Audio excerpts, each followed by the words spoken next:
Did you know you can be doing everything right, yet still be on the verge of diabetes?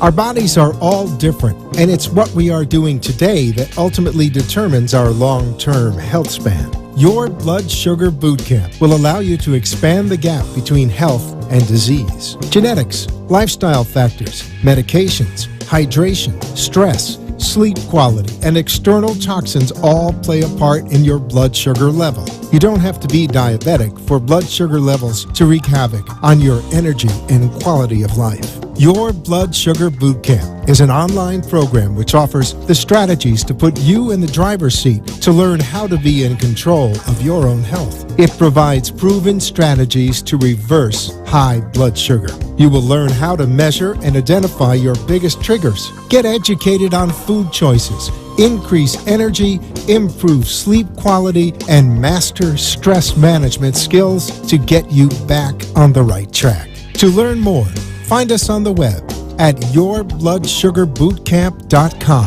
When you know your numbers, you can own your health. Take control of your health and contact us at yourbloodsugarbootcamp.com. Do you know your numbers? The opinions expressed on the following sponsored program are strictly those of the host, guests, and callers, and not necessarily those of this station, its staff, management, or sponsors.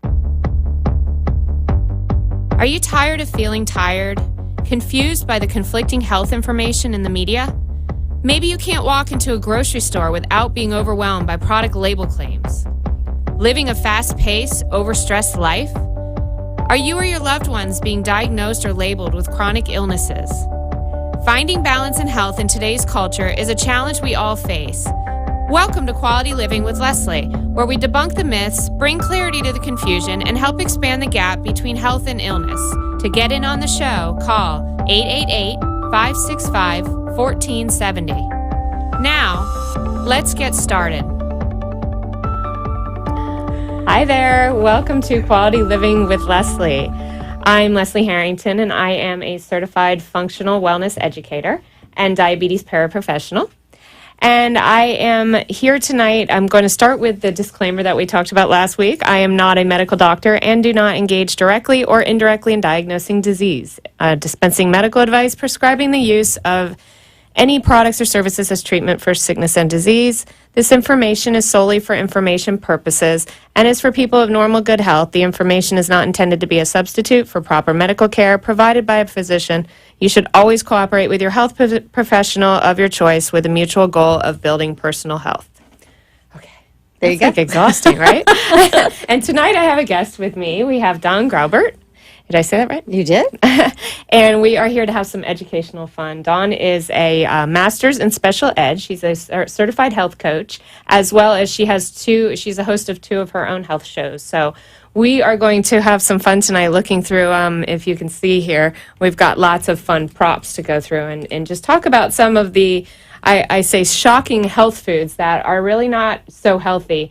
But as a typical consumer and as somebody that would just go through the grocery store or hear something on the TV, they would think these foods are the better options when really there are some that we could probably give you better choices by the end of the night. We'll go through some of these. And we have a call-in number. We do have a call-in number. You can watch the show tonight on Facebook Live at Quality Living with Leslie. You can call in at 888-565-1470. And you can listen on 95.3 FM or 1470 AM. I love this topic that we're going to do. I'm so honored to be here when you asked me to be with you. When I first started going through my health coaching, the first thing they say is when you read a label, where do you get your information from? Is it the front where it says fat-free? Is it the name that says healthy? Or is it the ingredients? And sure enough, everyone goes, well, the front, because I see it. The front, well, the front always says fruit, nuts, fat-free, gluten-free. Natural. That's my favorite. Right? All natural. I love that one. But then you look at the ingredients and you look at the calories. Everyone's so hung up on calories. Why is that? You know, what's funny is decades ago, calories didn't exist, right?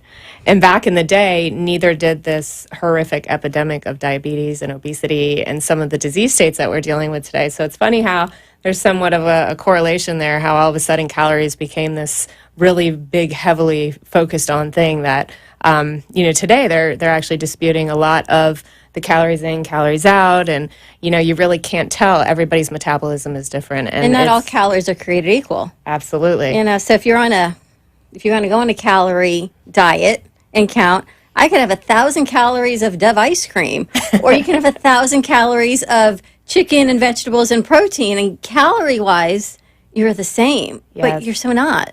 Every single piece of food that you put in your mouth is giving your body information. And it's either changing your DNA and turning it on to do good things, or it's basically turning it in the opposite way. We're all a loaded gun, and it's what we put in our bodies that's actually pulling the trigger, especially when you hear about genetics and, I have the genetic predisposition, but who's pulling the gun? It doesn't mean because you have a genetic predisposition that you're going to guarantee to get some type of disease or chronic illness that your dad had or whatnot. So. I heard genetics is really only 30% of what's going to happen. That we can genetics gives us our baseline, and we have it, but it doesn't mean that's what we're going to get. And 30% is actually a bold number, and cancer is actually only 5%. And it just depends, again, on, what you're contributing to that process. And, for genetics are actually long-term types of transitional periods, right? So you can actually get to a place where the genetics stopped playing such a large factor as the generations change. You can beat it. Yeah, and there's a big thing they're calling, we'll do a whole show on epigenetics at some point, because that's really super cool about how you can kind of know what you're genetically predetermined, and then you kind of hack it a little bit and figure out how not to become what your genetics say that you're supposed to. There you go. So you always say, I don't want to be what my parents are. You don't want to take on those bad genetic traits or those bad health things. We don't have to. You're not you have the predisposition, but it doesn't mean that's your plight. Yeah, and in diabetes, there are high risk factors and there are genetic factors. There's quite a bit of genetic correlation. It's just a matter of, there's also a lot of people who don't go into that direction. So it's the flip side as well. It's again, pulling the trigger and what you're feeding your body and what you're doing to actually make it come to fruition, really. Well, since we're feeding our body, you've got all these great things to feed our body with, or not to feed your body with, and I love them. So what do you? So when I got here, everyone's looking in my little Red Riding Hood basket. Totally. Let's go to Grandma's house. I'm like, you don't want any of this, I swear. I was talking about, I have this little basket, and I take it to the American Diabetes Association when I do the presentations, and I've done children, and we go to medical hospitals and stuff. And the girl called me the night before and asked me, what can I bring? What can I have for snacks for this? In this case, it was in a hospital setting. It was a diabetes community program. She's a chronic illness advisor. And I'm thinking, well, it's 9 a.m. I don't think they really need snacks, but we'll go with it. And she sent me a picture, and it said Diabetic Living Magazine, #1 winner approved food.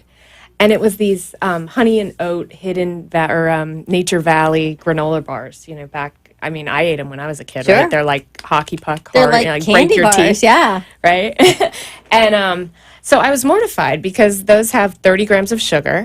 There's processed oats. There's all types of different syrups and binders and fake ingredients in there. And I was just like, no, really, and so by the end, we ended up with guacamole and vegetable chips at 9 in the morning, or vegetable tray at 9 o'clock in the morning. You know what? They're healthy fats. No, but here's this individual that works out of a hospital who was really trying to service her community. And she herself didn't have the information because she's following a reputable Diabetic Living magazine and assuming that this is a good choice for somebody in that position. It was...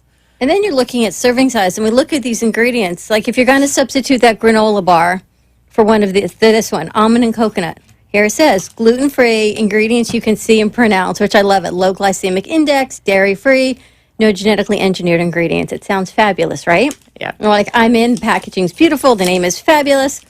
And then you look at it, and there's 21 grams of carbs, 12 grams of sugar, and 3 grams of protein. And the third ingredient is glucose syrup. We go from almonds, coconut, honey, to glucose syrup. And there was like a rice. Believe it or not, that was the best one that I could pluck out of this entire, array of all of the bars that you see. And all of the stuff I will tell you that I got for this here is from Whole Foods. So another big misconception is Whole Foods, it means healthy. And just because you're going to Whole Foods doesn't mean that everything that you're eating in pulling off of the shelf is automatically healthy because it's in a Whole Foods market, right? Well, look at that. So let's get into gluten-free snacks. Gluten is a whole topic of its own, and we can go into that, and I'll talk a little bit about that when we get into white and wheat bread. But anything that has your gluten-free snacks here. So if you see these look fantastic, they're soft baked, they've got dairy-free, nut-free, soy-free, gluten-free, all of these claims on the label, which in my opinion, the more claims on the label, the quicker you should run away from grabbing that product off the shelf. The problem with gluten is that it's become such a trigger word that the marketers and the food companies we're suckers, because now they're throwing gluten-free on everything that they can, and instead of using wheat flour, which is, gluten is a protein found in wheat, they're using different types of nut flours So what's the ingredient in this? And if people don't know that the ingredient list is greatest least in the amount of ingredient in it. So the first ingredient you read, if it says sugar, that's the most. The first ingredient is the highest volume of what's in the product. The first ingredient in this is brown pure cane syrup. There you go. Juice concentrate, white rice flour, date paste, which I will tell you a story about dates, expeller pressed vegetable oil, which I'm not sure which vegetables actually produce oil, so we'll get into that another time. So anyway, it's 19 grams of carbs, 9 grams of sugar, so you're still dealing with 10 unknown carbs, which is coming from all of this other buckwheat flour, millet flour, very highly processed flours, which are probably more processed than what would have even been originally in the wheat or the white flour they would have used in a normal non-gluten-free product. And sugar is the first ingredient. Brown sugar rice. Sugar is always the biggest devil when it comes to these gluten-free snacks, because they're filling it with something to make it taste good, since they don't have, the flour and some of the other things. So big red flag, but I will say gluten is a very real problem. It is something that, if you're celiac, clearly somebody with celiac disease can not only not tolerate gluten, they can't deal with it at all. But there is such thing as gluten intolerance, and people who just have trouble digesting and with gluten. I call it death by 1,000 cuts. So it's like little slivers of paper cuts that you're putting on your intestinal lining, and it's causing leaky gut and different types of things that are coming in and out of your bloodstream that shouldn't be there. So, again, gluten could be a show of its own, right? Gluten is. And then you've got these fabulous veggie straws, which I've never seen fried vegetables in a bag before, but Veggie straws. I am guilty of feeding these to my father. My father is a diabetic, but he also needed to get more veggies. And so the interesting thing about this is that potatoes are, in fact, a veggie, right? So we've got potato flours, potato flakes, potato starch, sunflower seed oil, cornstarch, and wait here, tomato puree. There you go. There's tomatoes. And spinach powder. Spinach powder. So we have a little bit of coloring effect type of things, but we're still dealing with 16 grams of carbohydrates. Again, at any point in this, looking at the top of the label with the fat and the content of the individuals is not as important. When I pick up a label, the first place I go is to ingredients, if I'm even looking at something with a label on it. You have to, and these ingredients are all potatoes, so that's all your carbs. So I guess it is a vegetable by theory of what a potato is, and it's colored, so it looks like it's other vegetables. It's all about reading the labels, and there's so many people that go through health coaching courses just to get the information, not necessarily become a practitioner, but the information is so vital of what it does. Yes, so we're going to go to break. There you go. And we'll be right back from commercial break. If you want to get in on the action on the other side, give us a call at 888-565-1470. Thank you. Did you know you can be doing everything right, yet still be on the verge of diabetes? Our bodies are all different, and it's what we are doing today that ultimately determines our long-term health span. Your Blood Sugar Bootcamp will allow you to expand the gap between health and disease. Genetics, lifestyle factors, medications, hydration, stress, sleep quality, and external toxins all play a part in your blood sugar level. You don't have to be diabetic for blood sugar levels to wreak havoc on your energy and quality of life. Your Blood Sugar Boot Camp is an online program which offers the strategies to put you in the driver's seat to learn how to be in control of your own health. It provides proven strategies to reverse high blood sugar. You will learn how to measure and identify your biggest triggers, get educated on food choices, increase energy, improve sleep quality, and master stress management skills to get you back on the right track. To learn more, find us on the web at yourbloodsugarbootcamp.com. When you know your numbers, you can own your health. Take control of your health and contact us at yourbloodsugarbootcamp.com. Do you know your numbers? You're watching and listening to Quality Living with Leslie. Overstressed? Looking for balance? Join our conversation, 888-565-1470. We're back. Hi, we are back. I'm here with Dawn, and we are just talking about different types of food labels and some of the healthy foods that are not so healthy. I'm going to jump over really quick to a prop I don't have here, but we're a little bit about white versus wheat bread. Love that. So a lot of people think whole wheat bread, is the better option. So I just want to give you the distinction. White bread is just very highly processed.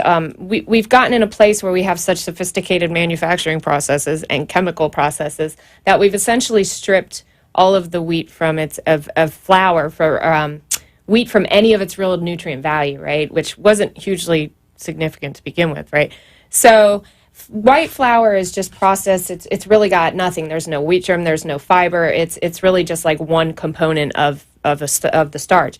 The wheat flour, on the other hand, now is still very highly processed. It's still broken down. You've got the germ, you've got some fiber in there, very minimal nutrients.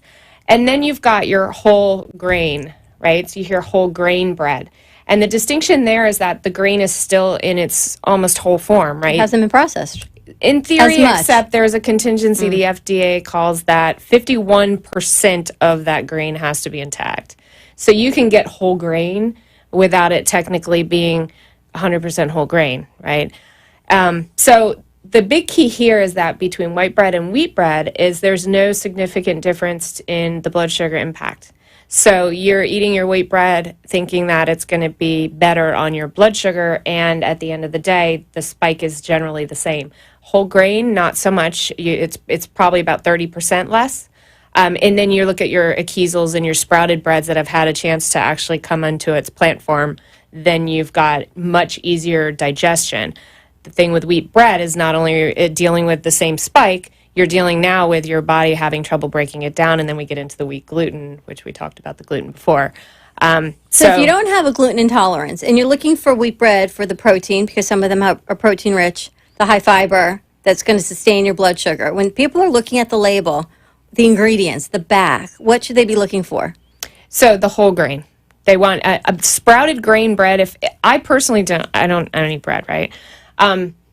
Sprouted grain Ezekiel bread is one of the better options. They sell that at most of the grocery stores around. It's in the even freezer the more section, I local. believe. They're in the freezer section, which would indicate that there's not as many preservatives, and the bread isn't going to last as long as something on the shelf. So your sprouted grains would be your best. So you want to look for sprouted, and you want to look for whole grain. So again, it's back to reading the back of the ingredients and what it is. So even whole wheat, and they make whole wheat crackers, and there's whole wheat Ritz, and they make none of which are any better than. And again, aside from gluten, like it is a much harder to digest wheat. So in some cases, you're going with a slightly less nutrient. You may as well have the white bread. You have to consider these things depending on your own digestion. Let me throw in this lovely word. Hydrogenated oil or partially hydrogenated oil in wheat crackers. Soon to be discontinued by the whole FDA. grain crackers. So again, when we're looking at ingredients, it may say wheat flour, and then you go down, you see that awful word, hydrogenated or partially hydrogenated, and sometimes they can have it because it can have, less than 0.5%? For it to be on the label. For it to be there. Yes, and by 2018, nobody will have to worry about that because when the FDA actually cuts something from the market, it's really bad. It's really bad. So hydrogenated oil, it's also known as trans fat. So you probably hear a lot about trans fat. A lot of the food companies have started to extract that out of the ingredients. You see that a lot in peanut butter and different sauces. Those big name peanut butters. They used to be in cereals, breads for sure. So alternatives, I think, for me, you have to watch some of the paleo breads, some of the alternative flours for the same reason as this gluten-free, is those flours are highly processed. They're stripped down of any type of nutrient value. But they do lettuce wraps.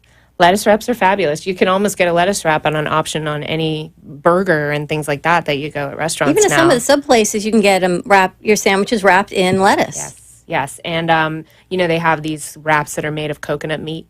Really? The ingredients is simply coconut meat and water. Yeah, they're called paleo wraps. Wow. Acquired taste. It's something, but they're What's it taste thin like? almost like a rice paper. Like a rice paper. Yeah. It's interesting. And then there's some paleo breads and stuff, again, that have a little bit of, the almond flour and the coconut flour that are in the freezer section also. Again, it's that's an acquired taste, and you might have to toast it a couple times or it's a little bit mushy. And it's just reading the labels and the hydrogenated oils. Did you see the study in New York? Remember 3 years ago, New York took all trans fats out of their fast food. Yes. And they've seen a 6% reduction in stroke and heart disease, and they're looking to make it a national push to get rid of trans fat. Well, that's why they've given them 3 years to get it out of the food. That was announced, I believe, in 2015 is when they announced. So they had till 18 to get rid of it. So as of 18, the hydrogenated oil is gone. There are some hydrogenated oils that don't fall under the category because it's found naturally in dairy.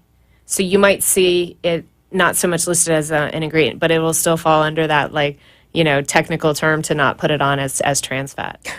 There you go. There's always loopholes. So while we're talking about sugar and trans fat and processing, I know before we run out of time, we've got so many things to look at. Yeah, really quick. So another one that it's a very big fad right now, I think, is juicing. Oh, please. Juice bars are going up on every corner, and the Jamba Juice and stuff you see at the airports, smoothies. This is just a regular naked juice. So if you see this, and it looks very clean, the bottle. It's got all kinds of great claims. It's got double the vitamin A, 2 times the daily buzz. Makes you think you look sexy naked if you drink it. No sugar added. No sugar added. But this is the sugar that is in your naked juice. So where's that sugar coming from? This sugar is coming from fruit, okay? And the problem that in this case, there's a lot of, they're concentrated juices so they are processed. Now, in this case, the distinction between fruit sugar, and people need to understand this, it's very, very important. Fruit sugar is primarily fructose. So when we're drinking or eating foods that have glucose and fructose, your body can utilize the glucose. It can actually use it for energy in your cells. So it's doing something with that. Fructose, on the other hand, is somewhat of a devil in disguise. It's the wolf in sheep's clothing because it doesn't have as high of an impact to your blood sugar. So people think, oh, it's not spiking my sugar as high, then I can drink a lot of juice. But what it's doing is it goes into your liver it's storing as fat immediately. And what they're seeing with kids in the high fructose corn syrup is that kids are developing fatty liver from the time. It's called non-alcoholic fatty liver. And they are seeing kids in their early, before they're 10 years old, from all of the juices, from high fructose corn syrups. A person that's eating fruit every day, don't get me wrong, having a couple servings of fruit is not going to experience. But just so you know the distinction between that high fructose corn syrup that's found in so many of the kids' juices, the sports drinks, the different types of, here we've got lemonade. How about ketchup? Look at lemonade. This is your sugar content of what would be a standard lemonade. And then you've got a Tropicana orange juice, you've got a Snapple, these are just full of sugar. So the point of juice is that don't underestimate that sugar is sugar is sugar. It doesn't matter if it's coming from fruit, it doesn't matter if it's coming, the distinction with fruit is that yes, maybe it's got some fiber and there's some nutrients involved in that, but you can get that from your vegetables. And then if we look at the green juices, again, not all greens are created equal. The green juices. So this actually was the only one I could really find that was really superb. So when you're going to a juice place, there are a lot of really good juice places that are using quality organic cold pressed juices. You can get them when they're primarily green. So, who wants to eat primarily green, right? But so then have one with 1 apple, not 4 apples. Because when are you ever eating 4 apples at once? You go to get a juice, and to make the amount of juice in here, you're talking about a lot of fruit. So how many servings is that? This particular one is 2 servings, And So who's going to drink half of that? You're going to sit I and know. probably drink the whole thing. Yeah, so you're still talking about 8 sugar, but this is coming. This happens to be celery, cucumber, spinach, romaine, kale, lemon, and parsley. Nice. So this is an actually very clean green juice that does well with it. And then finally, we have yogurt, everybody's favorite morning breakfast staple. They think is to be healthy. And in this particular case, I picked what would be a healthy option with your grass milk. So you've got your pasture-raised cows, and it's organic, and you've got no grain in yogurt, right? But this little container has 20 grams of sugar. So Wow. rethink your yogurts. When you're looking at your yogurt, you want to go with something that you can go with the grass-fed. You want to go with something with some fat in it, because the fat is going to prevent some of that natural sugar from spiking in your blood. And then you want to do ones without fruit, because once you start getting all these fruit purees and weirdness Read the sugar in there, content. the sugar content's crazy. Read the sugar. Read the ingredients. All natural. Beetle wings are all natural, but do you want to ingest them? But they are red. They will make your strawberry yogurt look red. Thank you so much for Yes. having me. Thank you so much for being on. I appreciate it. Are we? We're out. Oh, We're not out. until you're out. Awesome. Thank you guys for coming Thank you tonight. for joining me on Quality Living with Leslie, where we help you know better so you can do better to be the best version of yourself. For more information, you can find me at leslieharrington.net. That's leslieharrington.net. Have a great week. Now, go out and share the health.